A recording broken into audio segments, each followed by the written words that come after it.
freedom snatched right before your very eyes. Today, many cannot even imagine the turmoil and humiliation that rested upon those that lived the life and the days when Rosa Parks was alive. I would like to tell you a little bit about her life and the rebellion that caused the beginning of the civil rights movement. She was born February 4th, 1913 in Alabama to a man who was a carpenter and a woman who was a teacher. At the age of 11, she was enrolled into a private school where liberal-minded teachers taught the black people to take advantage of every very few opportunities that they had and not to let it pass by. Now that I've given you a brief description of her background, I would like to go a little bit more into detail in regards to the boycott of the bus line. Many African Americans enter the buses through the back door, though they were to sit at the back of the bus and the white people at the front. One day, Rosa Parks entered the bus and she sat at the very first seat that was available at the front of the bus where black people were allowed to sit. As the bus went on, the bus filled up and there was one white man who was left standing. As soon as the bus driver noticed this, he told Rosa Parks, "Please get up, walk to the back, and sit down." She refused. He then got up and threatened her to move or he would have her arrested, since legal segregation at that time was a law.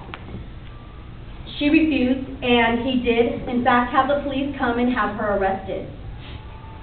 A member of the NAACP was notified of the situation and bailed her out. This then led to the bus boycott. The bus boycott lasted 381 days, and that 381 days, the bus lines, as you can imagine, lost so much money. A lot of the white women didn't have their maids who were black come to work. Some did, although they walked hundreds of miles throughout this time, because it was so heavy on the economy in that town. The Supreme Court voted to enforce to have the bus lines allow integration. As you can see, Rosa Parks created a huge onset of the times we have today. Let me continue with her involvement with certain groups and institutions.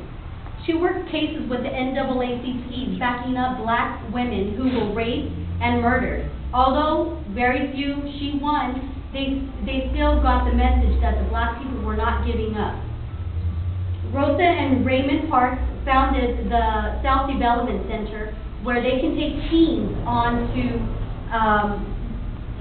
her bus route, where they notified them of history. Unfortunately, she passed away in 2005 at the age of 92. She was the first woman in American history to rest in the U.S. Capitol, normally a privilege that is only for United States presidents. In conclusion, Miss Rosa Parks was honored with many awards during her time for the things she did for this country. Keeping her memory alive will help us remember not to lose what she fought so hard for us to get. Thank you.